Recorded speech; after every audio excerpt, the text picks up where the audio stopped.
Hey Seekers, and welcome back to the show. I'm your host Julienne Irons, and in our last theme, we dove into the mother wound, where so much of the pain we experience tends to live in our feelings and our need to be held. And this week, we're stepping into the father wound, a wound that often doesn't announce itself emotionally, but quietly shapes how we move through the world. And y'all, just like with the mother wound, I want to make it really clear that these conversations aren't about blaming, shaming, or vilifying fathers. They're about gently exploring how absence, inconsistency, or unmet paternal energy can shape who we become, especially when the loss was subtle, normalized, or never really talked about at all. Seekers, over the next few episodes, we'll be exploring the father wound from a few different angles. We'll look at it practically, how it shows up in our bodies, relationships, and everyday patterns. We'll explore it through science, what's happening in the nervous system, and why these patterns tend to repeat. And we'll also move into the energetic and look at the father wound through astrology in part 1, and in part 2, how the father wound can show up in our relationship with money. We start today with part 1 of our practical conversation with Dr. Karima Joy, a social scientist and psychotherapist whose work centers on grief, attachment wounds, and how father absence or inconsistency quietly shapes adult identity and behavior. She's going to help us name the father wound, understand how it shows up in our lives, and introduce the idea of developing a healthy inner father, or what she calls our inner daddy, as part of the healing process.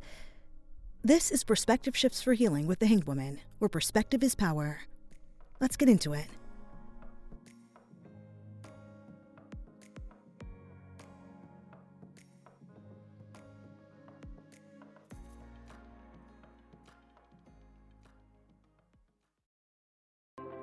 Hey Seekers, if you're building a business and something feels off, like you're doing all the right things, but the momentum still isn't there, it might not just be a strategy problem. At 3 of Cups Healing, we offer intuitive marketing solutions using tarot, energy healing, and heart-centered creative guidance. Because the way you feel in your business shapes how you show up, how you make decisions, and how you grow. We help emerging business owners turn inner alignment into outward momentum, so your business can grow with more ease, clarity, and intention. Seekers, if you're ready to build your business in a way that actually feels supportive, book a free consultation with us at 3ofcupshealing.com. Your vision, your magic. Let's make it real. Together. That's 3ofcupshealing.com. And now, back to the episode.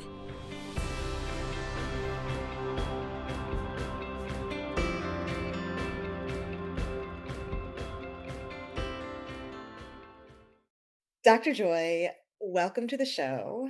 I am so excited to have you on.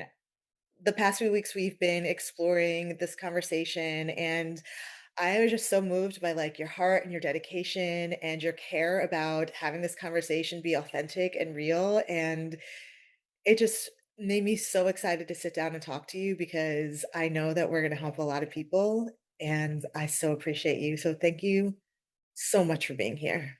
Thank you, thank you, thank you. Well, and thank you for putting this on and putting all this effort into organizing this series. Yeah. Because it is such an important topic. Yeah. We're going to get into a lot of this today. We're going to go deep. So, but before we get deep and dive into all this juiciness, why don't you tell us a little bit about yourself and how you came to the work that you do? So I was one of these people that gravitated to psychology and sociology in undergrad, trying to figure out my family dysfunction. Classic. It's a classic move. Everyone goes to Psych 101 and we're like, whoa, everything. And our brains explode and we see it everywhere. So at this time, my first gig was crisis work. So I started working, seeing grief, death, trauma, domestic violence, suicide. That became my wheelhouse for the first 5 years of my career in 2006. So shout out to first responders. Yeah. But it's really seeing a lot of heavy, ugly sides of society. And during this phase, someone I knew, their father died of pancreatic cancer. And I was rocked by it. He died way too young. And even though I had training in grief support, none of it seemed to apply. And that shook me. And no one seemed to know what to do around me. So I ended up quitting my job to take care of the family. And it I went on a mission. I just went on a mission. I was like, I must figure out how to do grief better. I must figure this out because what is going on?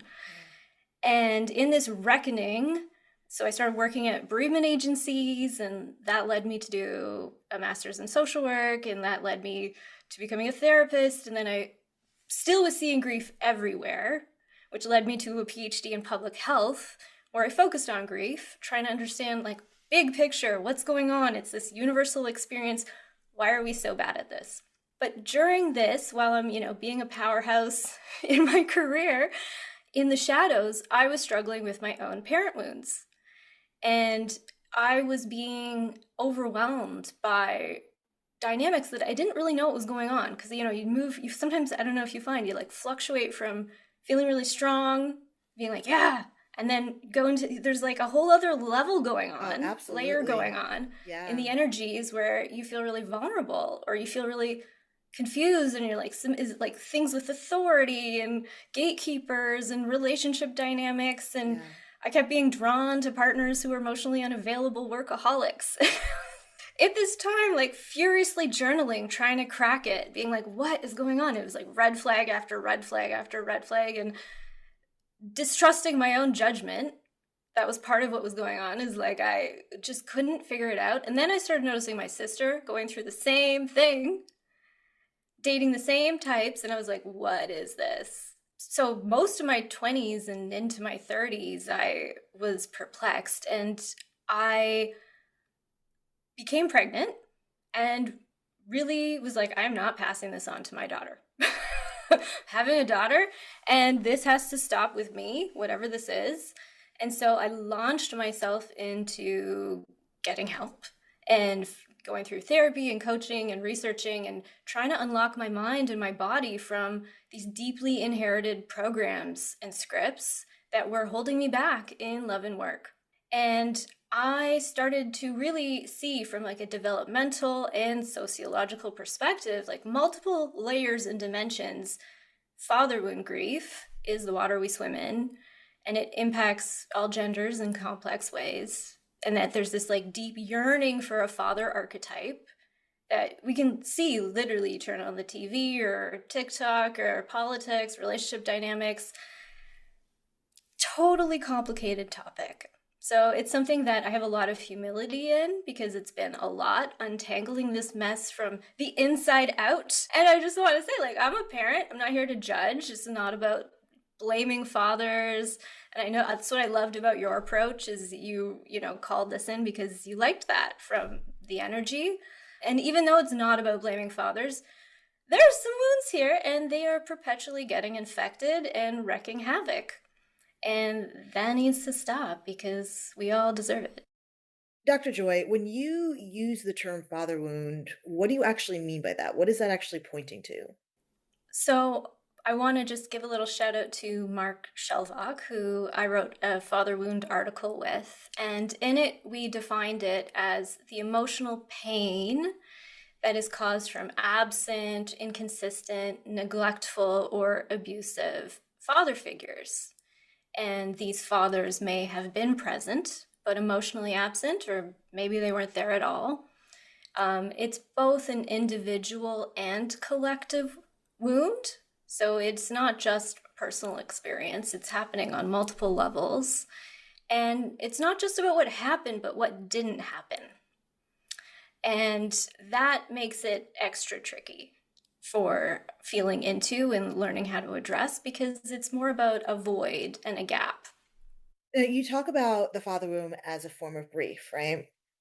Now, I lost my big sister. She passed away about 13 years ago. So I definitely know what that type of grief feels like. But I also was estranged from my dad for about the same amount of time. We're just now starting to talk again. So I understand what that feels like. But how is grieving an absence different from grieving a loss that we can really truly see?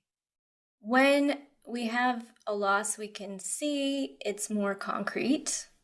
So if it is a death, we can have some kind of ritual and we all have an agreed upon understanding of what's happening. But when it's a void or something we did not receive, it's just kind of hangs there. No funeral for emotional neglect. There's no shared language and no clear moment of it ending. So some people call this like an ambiguous loss because it's hard. It's really hard to even have a feel for, and it influences us more than we know.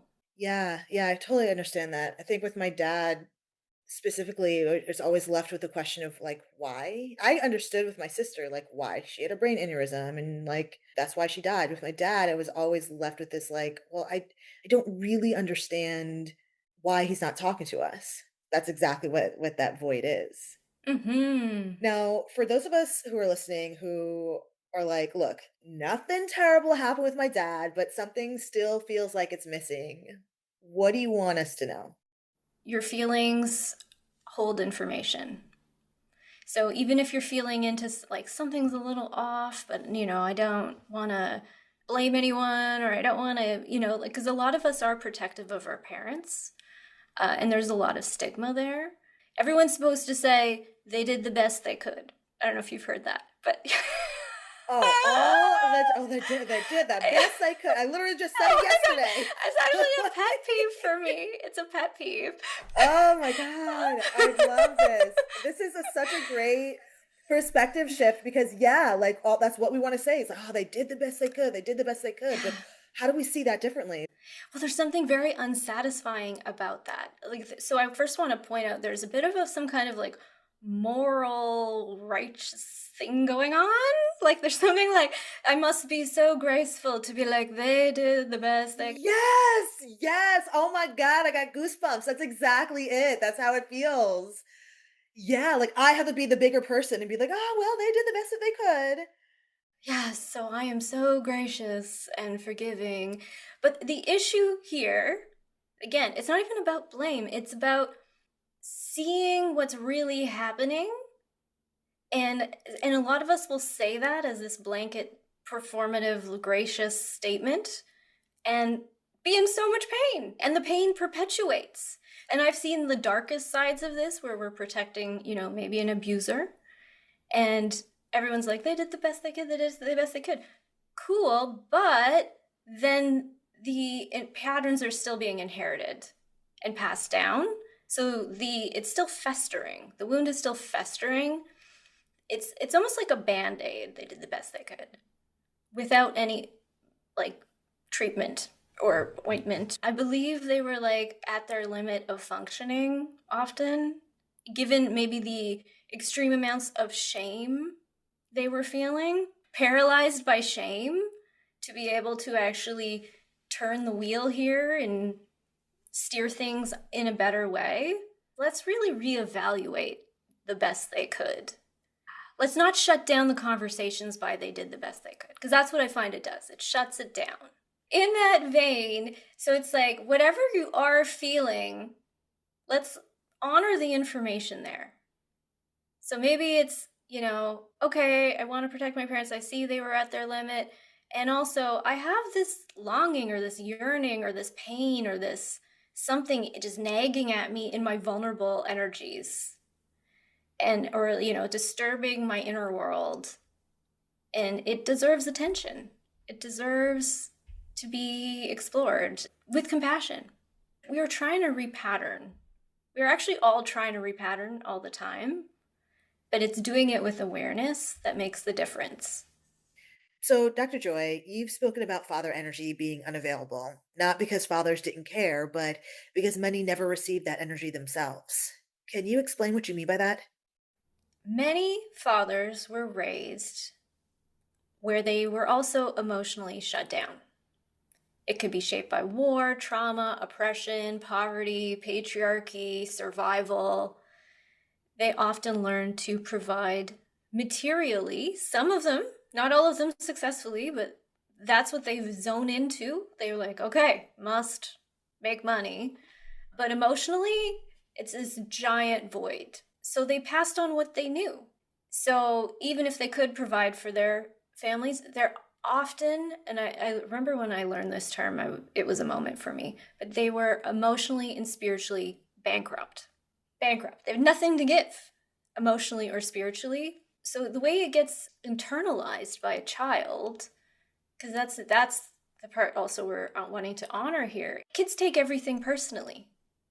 So what we often as children imagine is that our parents actually have all this emotional love to give us that they're withholding. And then we're like, well, what do I have to do to get it then? Like, I will jump through hoops and do all sorts of survival strategies, trying to be really successful or making problems, and, like, it can go any direction, trying to get to elicit this parent to give us something that we assume they have, when the reality is they don't. They're bankrupt when it comes to love, often, and how to pass on or share or nurture. And so the kid is taking it as, I guess I'm not deserving, and I guess I don't have worth because I'm not getting the love that I am hoping from this person. And part of our development and our healing is being able to really see, like, oh, there was nothing that this person was able to give me because they didn't have it. They weren't actually withholding. They just didn't actually have the thing to give. It's passed down a lineage. So it's, their parents didn't necessarily give it to them, and their parents didn't. Some of them went through wars and horrible, oppressive circumstances. And we know trauma's passed down. We know it's transmitted. I've talked to many successful men. So maybe it doesn't even matter how much money they have or how much success. Their inner worlds are often, or can be, disasters. Like, just total, like, they're outrunning a pain. Just like this, like, spending their lives. It was a man who gave me that phrase. He's like, I think I'm outrunning my feelings. And I was like, whoa, that's so it. And again, none of this I'm saying is to excuse harm, but to understand its lineage. So how do you see this gap getting passed down through generations? Well, we know that trauma and emotional patterns are transmitted through behavior, nervous systems, and beliefs. And so while our minds try to avoid or numb out painful memories, research shows that it can be transmuted through intergenerational trauma. They've studied it with, like, I think some of the first studies were with the Dutch famine in World War II and then the Holocaust survivors. And they were seeing how trauma actually influences gene expression. So I know there's been the whole, is it nature, nurture? And it's both. There's a great book by Mark, I don't know if I'm saying his last name, Wolin. It Didn't Start With You. And so it's like there's a lot of material now out there that shows that these wounds become a relational inheritance. And it's wrapped in shame. And we're like, here you go. And more people are talking about it as an inheritance. And this is where the bankruptcy matters. So it's like, yeah, we're passing on these wounds, these, like, this absence, and then feeling a lot of shame about it. And we're left feeling like something is wrong with us because we were given this gift of shame, and we think that we did it. We think that it's something that we did wrong. But in reality, it's actually something that we just inherited from our parents. Yeah, which we inherited from their parents and from their parents, from their parents. This is where we go sociologically, big picture. And we're like, okay, this is actually a collective dysfunction. So when we're really able to, like, sit with this absence, what are we actually longing for beneath all of it? I love this question.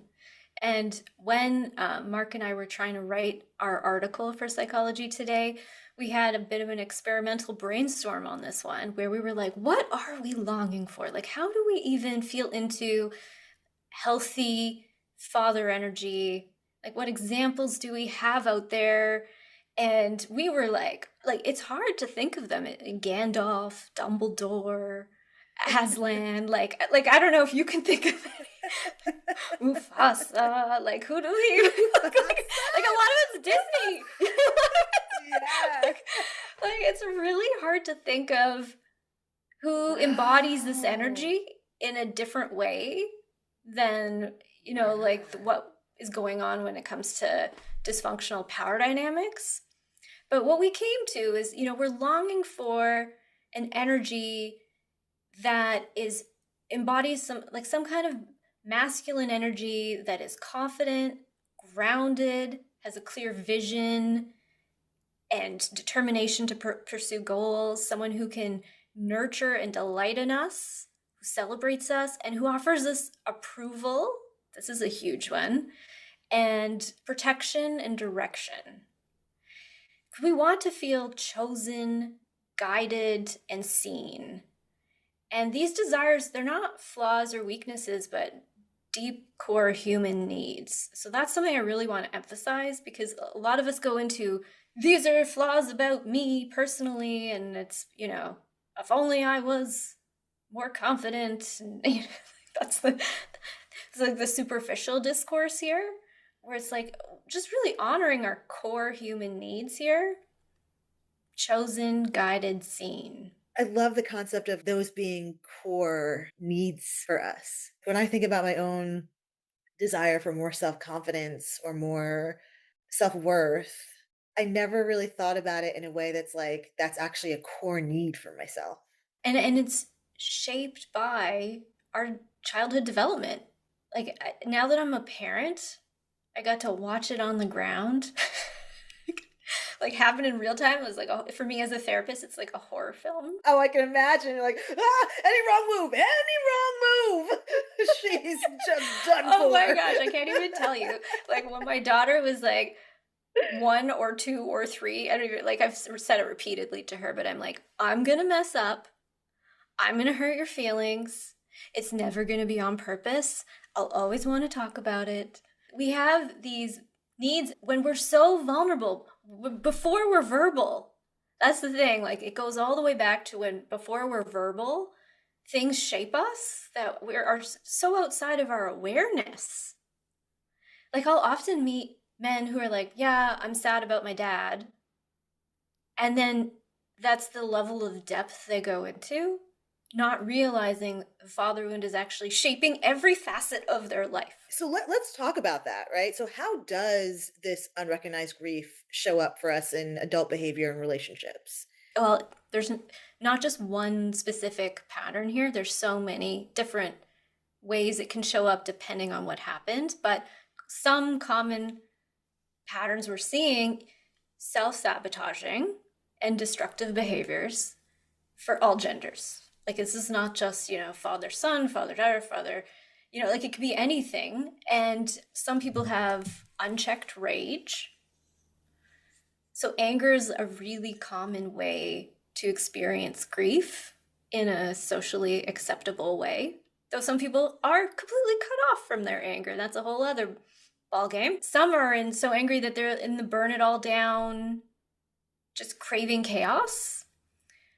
Others will try to anesthetize their anger and grief with substances, overworking, meaningless distractions, like compulsive, impulsive behaviors. Some dissociate and feel nothing. They go into kind of a stoicism. I've heard one man describe it like putting everything in a box and then putting that box into the closet and then shutting the door. I admire the compartmentalization. Like, I am not capable of that. They isolate. They get very hyper independent. That's another way this can really show up. They're like, I must not need anyone, and anything I'm struggling with is the most shameful thing ever.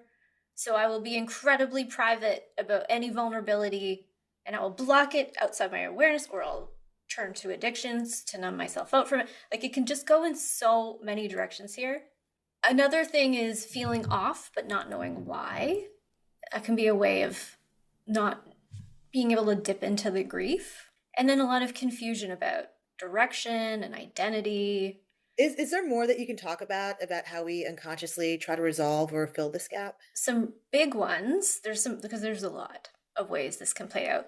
They kind of fall in 2 big categories in my mind when it comes to craving power from feeling vulnerable and needing worth. To me, those are 2 of the camps. Some people chase validation from bosses, mentors, partners. Let's say you have a boss and then you make that boss into a parent energy, and then you are desperately trying to win this boss's approval to show your value and worth. You're craving any little sign that they'll give you that you're doing a good job, or you deserve to be here, or they're proud of you, or whatever it might be in your case, it creates a terrible dynamic because they're not your parent And they don't want to be. and they don't want to be. It's that kind of dynamic can happen.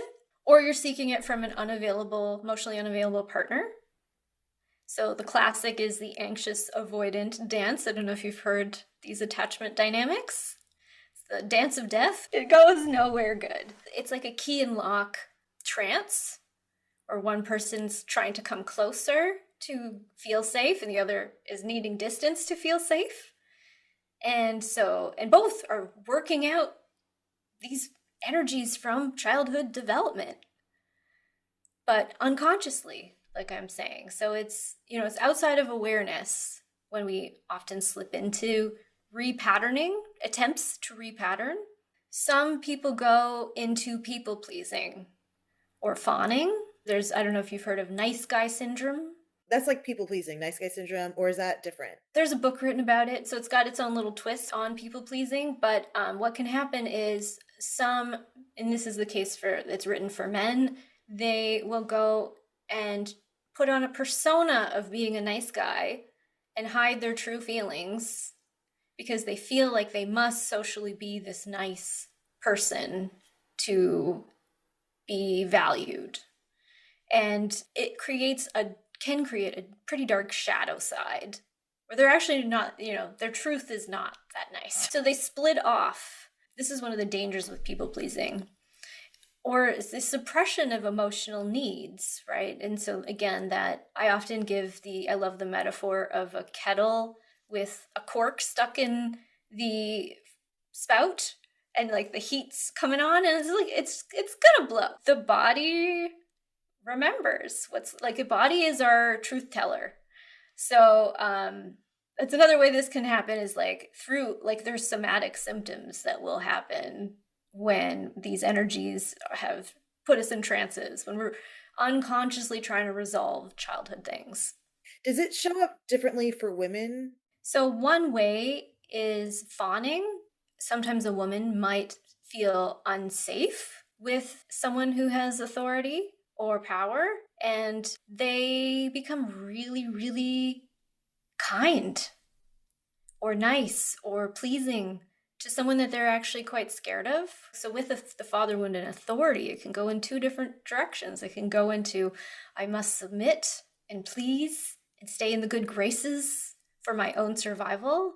Or then there's people who are like mad and like, screw this, rebellion. Gatekeepers are hard this way for activating those wounds. So another thing I want to name is this can show up as overworking and hurting our bodies, working so hard, trying to earn our worth or success or whatever it is. This one is, I find it so common. And I have also personally suffered this one. What's so interesting though is that I thought that came from my mom. My mom is an immigrant from Jamaica and she's been here since she was 16. And Jamaica, you have this saying like, you have to work 15 jobs, you'll work so much, you'll work, you'll work, you'll work, you'll work. Seeing it in this new perspective now, could that actually come from my dad? So it's from archetypal dysfunction, right? So it's about these energies. We're out of balance with feminine and masculine energies. Everyone has both. This isn't a gender thing. We both have masculine and feminine energies. I have also gone through phases. Someone called it once, you can become a little man, where I really embodied masculine energy because that worked better for me when it came to the workplace or moving through the world. Is if I leaned into my masculine energy, I was more respected and rewarded. And feminine energy wasn't. The flowing, and we live in a culture shaped by this father wound energy of this void where we're all trying to earn success, validation, our worth. It's like an open wound. So yeah, everybody's hustling for stability. It's pervasive. It's cultural at this point. Right. I'm really trying to lean more into my femininity because I realized for the last probably 2 decades of my life, I've been trying to protect myself by being more masculine in the sense that I have to take care of myself because nobody else will. And so that showed up in like working really hard or like being tougher or being like really strong when really all I want to do is like curl up with a like good book under a cozy blanket and like with some Mm-hmm. tea and just be soft, but it's very scary to be soft Mm-hmm. sometimes in this world. It Yeah. is. It is. And this is one of these invisible tasks we're all negotiating all the time. Our inner voices are shaped by our childhood development. How much are we allowed to rest? Is it safe to rest? A lot of us, it doesn't feel safe to rest. So it's shaped by so much more. Like if you're being told work 5 jobs to be safe, that gets encoded in your nervous system. And I'm similarly, I have had such a hard time resting. I saw this in the latest Bridgerton, season 4 now. They have this story where the main character, she is a servant and she is being given this opportunity at some point to be a guest through these circumstances. They, the rain, they couldn't get somewhere, and then she's being invited to rest, and she just can't. And the main white guy is like, can't you just leisure and relax? And she's like, I can leisure. But like, she can't. Like, she just sees work everywhere. She's fighting herself. Like, I was watching that being like, I struggle to leisure. When there is this absence of that kind of security and protection and feeling of like safety, then it does all land on an individual as like, I must go into this almost like scared inner child energy trying to face the world. The flip side is the Peter Pan complex. That one is a refusal to embrace adult responsibilities. So it's wanting maximum amount of freedom without any accountability. Trying to stay in this like childlike state as long as possible. It's the struggle to be initiated into a more mature adult energy. And this one is everywhere. Like I feel like I look around and I'm like, oh, okay, yep, check. Oh, that man just wants to sleep with you and then pretend you don't exist. Check. This is like a classic case. Or I've seen some people, it's just like they refuse to try and figure out how to sustain their own existence. It can go in so many directions. It's all unconscious attempts to rewrite the original story. It's all part of survival strategies. But hits us, in our romantic relationships, perfectionism, need for constant improvement, overworking, even in spirituality, where we're trying to bypass these feelings or find ways to numb ourselves out. Do women do the Peter Pan syndrome as well, or is that specific to men? We have our own version of not wanting to step into our own next level of adulthood. And that's where I was kind of meaning with sustain our own existence, where we kind of just expect daddy to. We want the great daddy, where we're looking for, if it's not my real daddy, it's going to be the next man I find that's a daddy, or person I find, or partner. But I don't want to actually be involved in sustaining my existence. I just want to leisure. Sometimes the manifesting discourses go this far, where they're like, no, the universe is just going to dump the wealth on me randomly because I deserve it.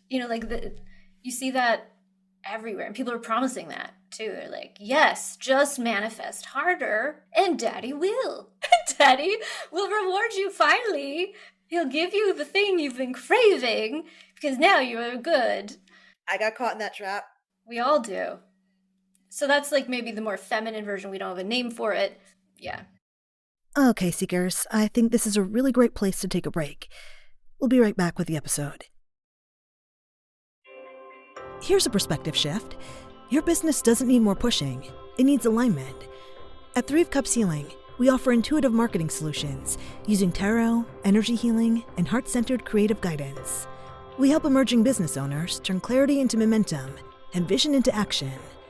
So, Seekers, if you're ready to grow your business with more intention and ease, book a free consultation with us at 3ofcupshealing.com. Your vision, your magic. Let's make it real. Together. That's threeofcupshealing.com. And now, back to the episode.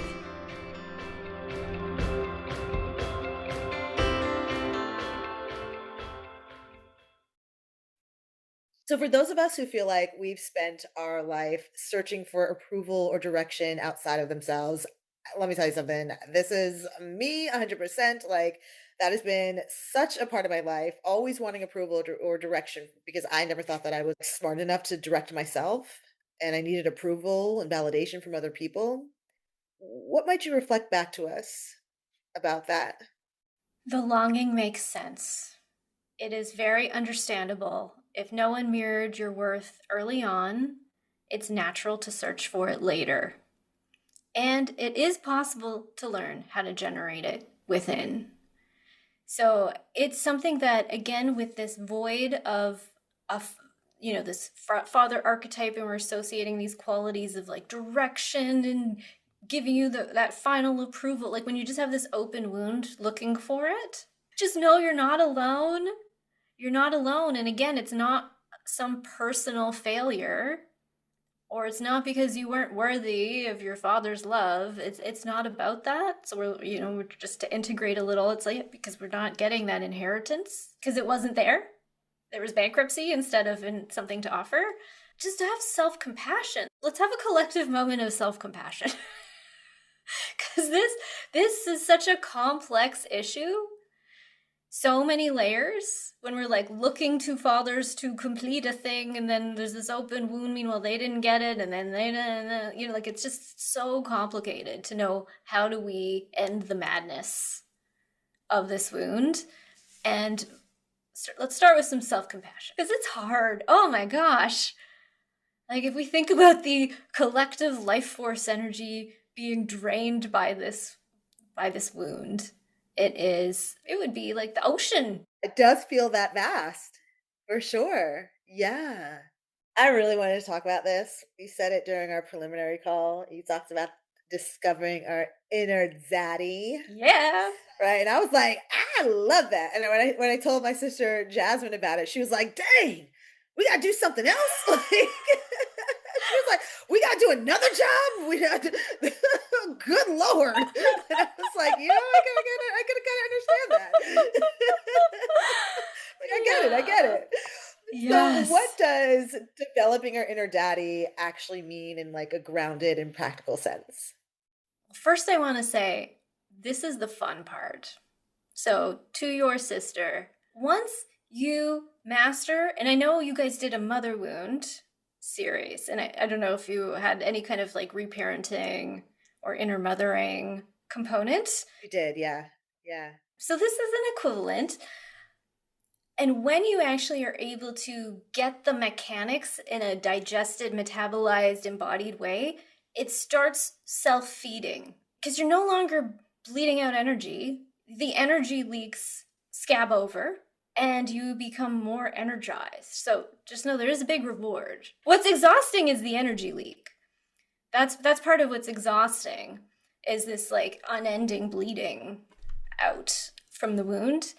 But I love watching people get stronger, and it's changing their default settings. So we've been programmed, we've gotten these inherited trauma, intergenerational trauma, this inherited wound, and bankruptcy, all these things, and we're socialized and programmed certain ways. And so this is part of maturing into your own power. And what I mean by it is you're cultivating within yourself the qualities you long for. So I'm playfully riffing off parts work. So it's from internal family systems is like really seeing all the different parts we have inside of us. And then how people in the dating world will call older, handsome father types daddy. That's what I'm riffing off of. Where you can give yourself the medicine and attention and take your power back. Because we can use to our advantage our neuroplasticity, which I know you'll have a science episode. But it can be harnessed through repeated experiences and thoughts, changing our brain pathways. So if you're someone who's been craving, boundaries, that's a big one for people with father wounds, is they have a hard time feeling into boundaries and protection, even self-protection. Like you go around the wound or the world vulnerable and not even able to protect yourself. We all need to do it with support. I will say that. Like no one's meant to do this alone. These wounds happened in relationship, and then we must also heal in relationship, which can look like, coaching, therapy, solid friends that you ask to hold your compartmentalized box or whatever it is, just not alone. And what you're essentially learning how to do is separate out the energies. So seeing the inner vulnerable energies or child. Some people are comfortable with child. I know a lot of men are not like, what? Like it feels like the Matrix to them to talk about an inner child. So whatever is vulnerable in there, where you're feeling that shame activate, or you're feeling that sense of worth, or you're distrusting your own judgment. So let's say you're like in a situation where you're like, I think this might be dangerous, but they seem really nice. And of course they're going to be really nice because they're really nice because people are nice. Like this is a common, like people are good, so there must be nice. And then we were like, I feel something, but no. Where like an inner daddy would just come in and be like, I don't like them. It's just so clean, that energy from this mature masculine father. He's just like, no. It's just no. And it's like learning to trust your own inner daddy. Because I know what it's like to go through and distrust my own cues. Yeah. I think a lot of us do. Yeah, for sure. I get lost because I can just play the debate from 10 different angles. I'm a social scientist. I'm a Libra. I'm like seeing all the evidence and I'm just like, whoa. Where like daddy comes in and he's just like, nah, not for you, dear. Sweetie, we're not doing that. We've done that before. Don't do that to yourself. And also another way that a daddy might come in is if you're really feeling overwhelmed and like, I don't know if I can do it, or life, this is so much, and like just feeling overwhelmed. Daddy comes in as, you can do it. Oh, you got this. You got this. You go for it, honey. Like that encouragement, that just like strong, like you can do this. It's almost like a positive coach. It's developing that voice too, where there's a void. So again, with all of these, there's a void of where that voice is supposed to be that we can now practice. And through neuroplasticity, the more you practice a brain pathway, the deeper the crevice gets. So repetition matters and practice matters. And of course, it'll feel artificial at first. But the more you practice it and the more you play, it's kind of playful to tap into your daddy. And here's the other thing. Yeah, daddy always chooses you. Daddy always chooses me. Daddy always chooses me and doesn't care if the feelings are hurt. Like, I don't have to people please. Daddy's just like, nah, I'm going to protect you. Nah, you're what's important. Yeah, I'm going to protect you. I'm going to do what it takes to make sure you're safe, to make sure you're good. We're not messing around here. It's very clear, logical, grounded, protective guidance. Like, no, this is just what has to be done. That's strong. That's empowering. There's no, but then their feelings will be hurt. Like, no, this is what's necessary.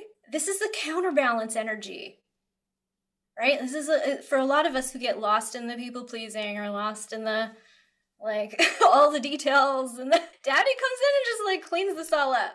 And it just cuts through the crap. He just like cuts right through. And he's like, you got this. This is what you have to do. Oh, you don't feel prepared? Do ABC. Get a good night's sleep. The inner mother is much more nurturing.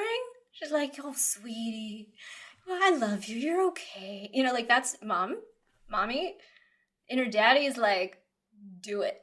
Just like, you got this. No to that. Yes. Like it's much more self-assured. Yeah, the mother energy keeps you safe in a cocoon, and the father energy is like, you got this, girl. Like it's get out there. Yeah, get out there. You can do it. And so it's learning to become a master of the energies in your inner world.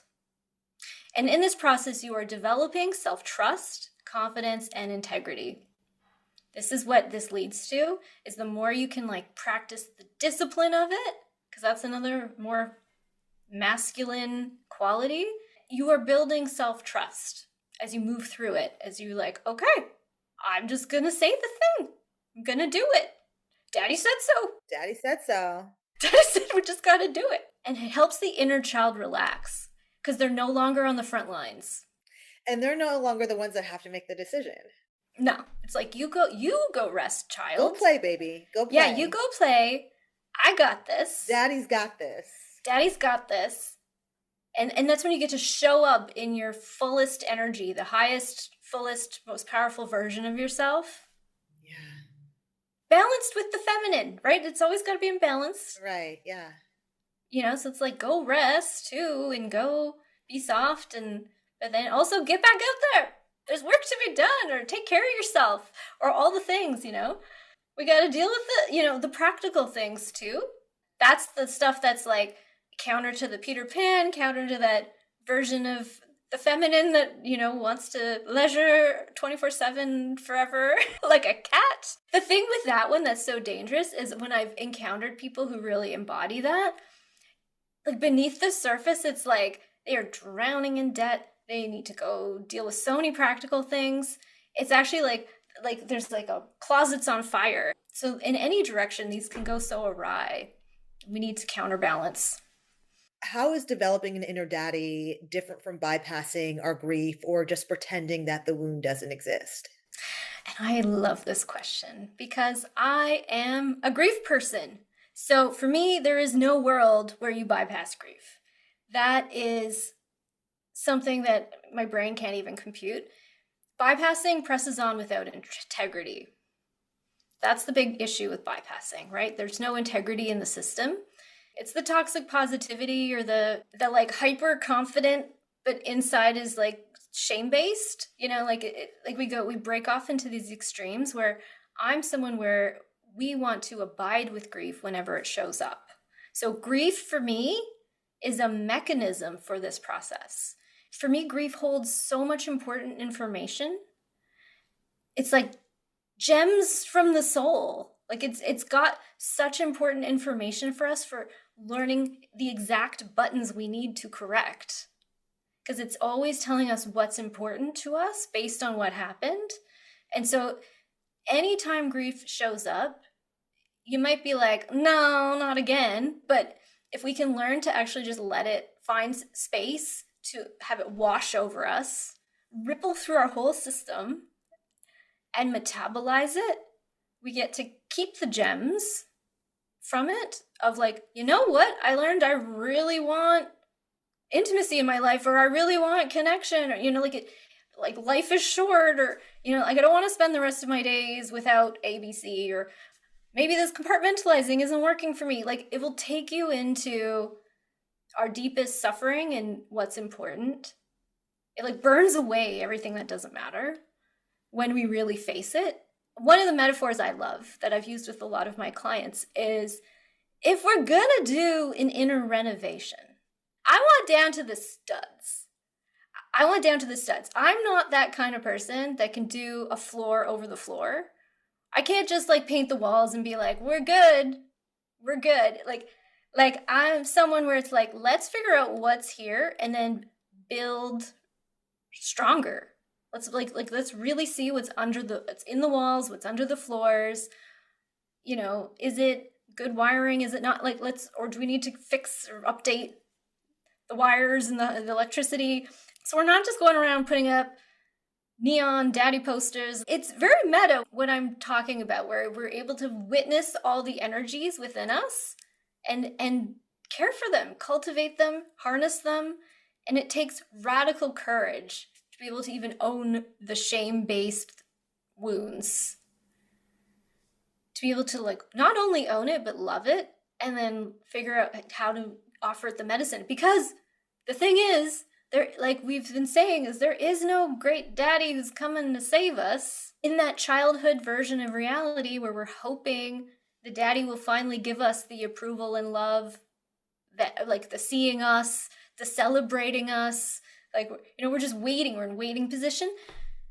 That is not a great position to be in. It's an energy leak. And the maturing perspective is seeing it was never about your worth or your deservingness. It was really seeing the limits of that parental figure, and then also being like, okay, these are my wounds. What do I do? What do I do here? Because I don't want to be energy leaking and hurting and suffering for the rest of my days.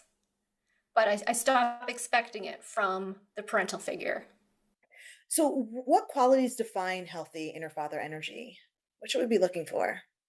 So, for me, this is part of a collective reimagining. So, I'm not here to be like, this is the only way. Like, we all can be part of this, because it is so hard. And every time I've brought this question to my clients, they struggle to answer it. We're both just kind of like, well, because there's no shortage of harmful or unethical behaviors that we must disrupt and detox from. So that is the big task. And then when we think about what do we replace this with, like what is the healthier versions of this energy, some words that people come up with are courage, like having a lot of courage. You think of the warriors who go off and they're just like ready for, like doing the scary thing. Integrity. This is like a massive missing word from the collective vocabulary. And what I mean by that is it's not about morality, it's about alignments. Do the words and behaviors match and the values match? I know some people have used the metaphor of like an airplane. Every little part has to be in alignment, or we don't want to get on that airplane. We don't want to take those risks. Like, we need this structure to have integrity. Accountability is a part of that. Again, everyone hates accountability. Why is that? Because of the shame-based wounding. When shame goes into toxic levels, because there is some healthy shame.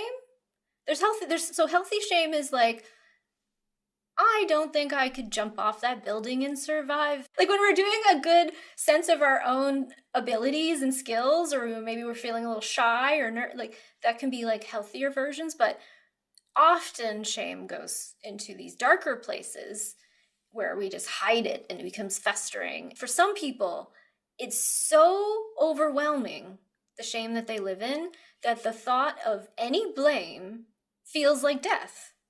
It feels so scary to them that they are willing to harm others to protect their egos. The most extreme, like one of them is the acronym DARVO, deny, attack, reverse, victim, and offender. That's what the acronym stands for. Deny, attack, reverse, victim, offender, DARVO.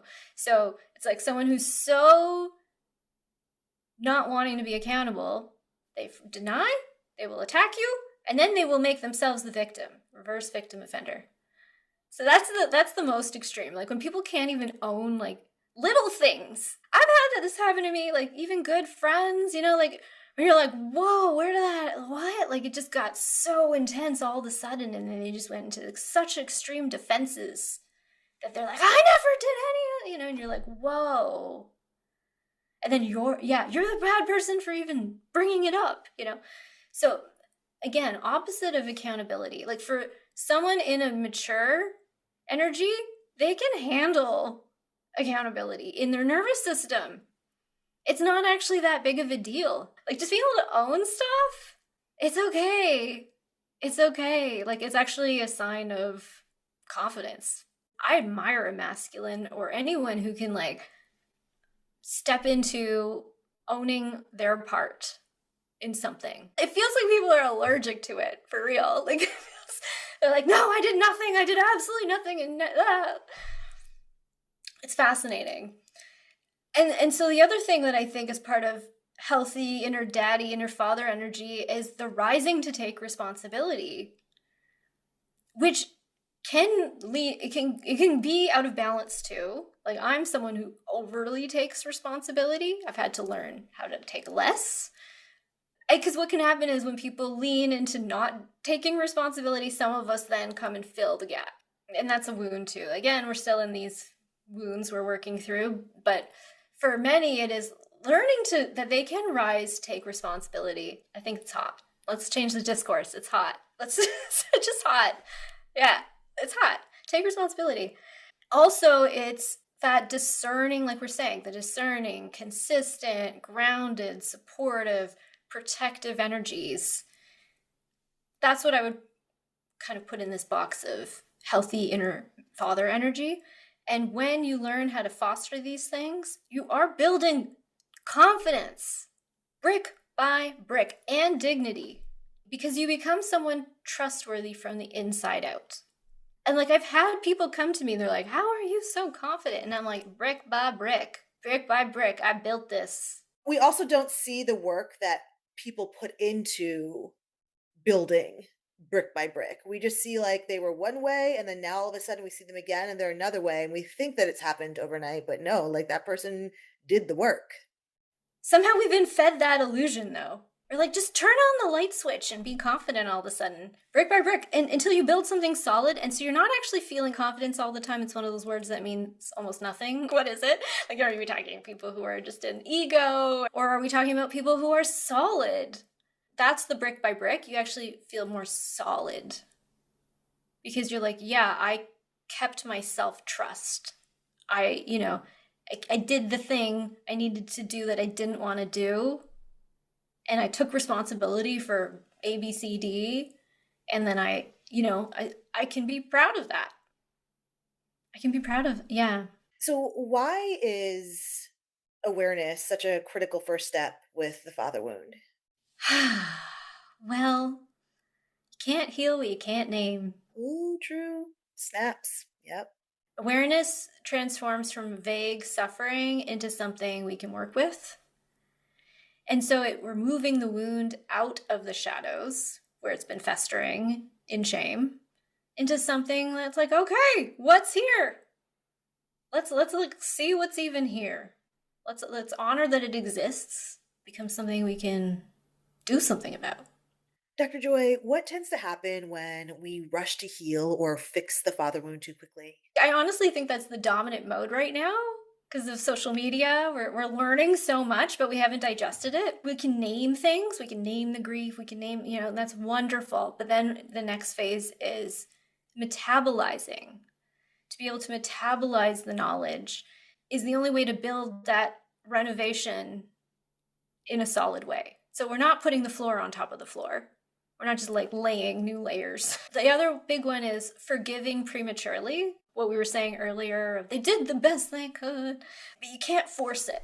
You can never force where your nervous system's at, where your feelings are at. It doesn't actually resolve anything. Because what needs to happen is the integration piece of all the different energies. Where it's like, I see you, little vulnerable one who's, wanting to burn it down, or who's angry, or who, like, you gotta bring them all with you. One thing I love is we're only as strong as our weakest parts. One of the most vulnerable wounds I call the garbage wound. It's like we really feel like garbage. We really just feel like, throw me out. I don't have value. These extremes, right? And it's about bringing them all together so we can actually give that garbage wound medicine. The medicine it needed. Like, you were never garbage. Yes, just because you were neglected or not treated like you had any value or seen or chosen or all the things, right? Like, that's the vulnerable part. It's one you can like drop into with garbage wound. Inner daddy comes in. This is the power of the inner daddy comes in, like does corrective work here. He's like, you are not, you are a goddess. Yeah. You are my most special baby. My most special baby. I'm here to fight for you. I'm here to choose you. I got you. Yeah. I got you. We're going to take care of you because you've always were precious. You always were so precious. Growing up, my dad and us had a really great relationship, and he used to like pet us on the head and go, puppy, puppy, puppy. And that's what that just reminded me of, is like, oh yeah, he saw me as a little sweet little cute puppy, like I was his little puppy. Yeah, exactly. And like now that I have a daughter, that's where I see it. I'm like, oh my gosh, this is the most like precious little human. Every day, I before bed, I'm still forced to sing her a song, even though she's 9. But the same song, I might add. But I'm always thanking her. I'm like, thank you for being here. Thank you for coming to Earth. Thank you. I'm so grateful you're here. Like I give her these messages, and then I'm seeing, oh, that's what I give myself to. That's what I give myself to. Mm-hmm. Because I'm also worthy of that. Yeah, and I always was. And I always was. I always was. Yeah. Yeah. We always were. We were always worthy of that. We were. Truly. For me, every live birth is a miracle. It's a miracle to be here. We forget that. We do forget that. When you go into the pregnancy and delivery world, it's like, it's a miracle every time it works out. Yeah. How can we just begin relating to this wound with more compassion instead of like trying to fix? So the first piece is feeling into the questions that arise. Feeling into this question too of what did I need growing up that I'm still longing for or searching for? Just like feeling in with your energy, because it's not going to be empirical. The answers are within, and they are within your grief. And what we have to do for these answers to come forward in our psyche is tame the inner critic, tame the toxic shame, tame anything that's blocking us from receiving the gems, and holding it with that compassion, that gentle receiving. So you want such a soft landing for whatever comes forward, and just loving whatever the answers are. Whatever they are, they can be whatever they are. It's not my parents did the best they could. It's whatever the answer needs to be. Allow it. Allow it to be without judgment. The shoulds, they say, don't should all over yourself. Don't should all over yourself. Dr. Joy, what is one belief about fathers, authority, or self-direction that you'd love us to see differently today? Even if your father could not love you the way you needed, it wasn't personal. It wasn't your fault. It wasn't intentional. And it wasn't a reflection of your worth. It's a part of a massive societal phenomenon and dysfunction. So let's keep depersonalizing this pain, because it's not, it literally like, we don't know each other. We both feel it.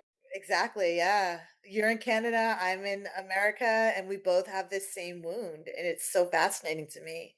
Yeah. And it like festers in similar ways. It's a phenomenon. It's a phenomenon. And I honestly see it almost everywhere. If someone remembers just one sentence from this conversation, what do you hope it is? You can change your default settings to upgrade your inner world to create a new sense of home and peace.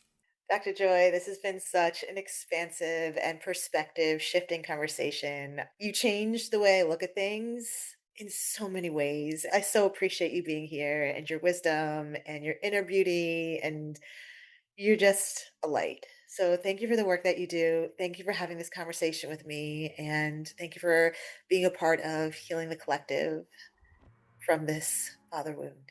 Thank you for creating this platform and space so that we can have these conversations. Yes, and hope for the ripple effects, because we all deserve to change this spiritual bankruptcy and inheritance for our lineage. Dr. Joy, where can people find you if you'd like to be found? I'm on Instagram, LinkedIn, Substack, or my website. You can find me anywhere if you feel called to explore. Dr. Joy, do you feel complete? I do. Well, Seekers, here's to finding our own inner daddy. Next week, we'll explore how the father wound lives in the body and nervous system and what it looks like to work with it in real time with somatic therapist Stella Dove, and she's going to help us build safety and self-trust from the inside out. I'm Julienne Irons, and this is Perspective Shifts for Healing with the Hanged Woman. If this episode inspired you, please like, share, and follow so we can keep the conversation going. Until next time, hang in there, Seeker.